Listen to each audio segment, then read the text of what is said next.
सुनाते हैं, पावन कथा सुनाते हैं।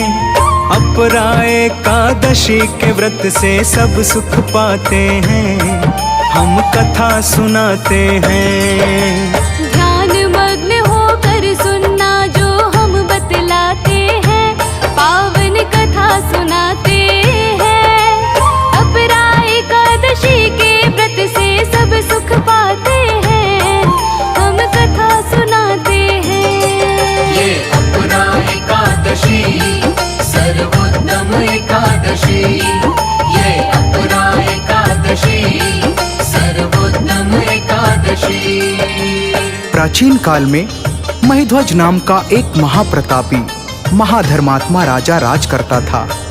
उसका छोटा भाई वज्रध्वज बहुत ही क्रूर और अधर्मी था। वज्रध्वज अपने बड़े भाई महिध्वज से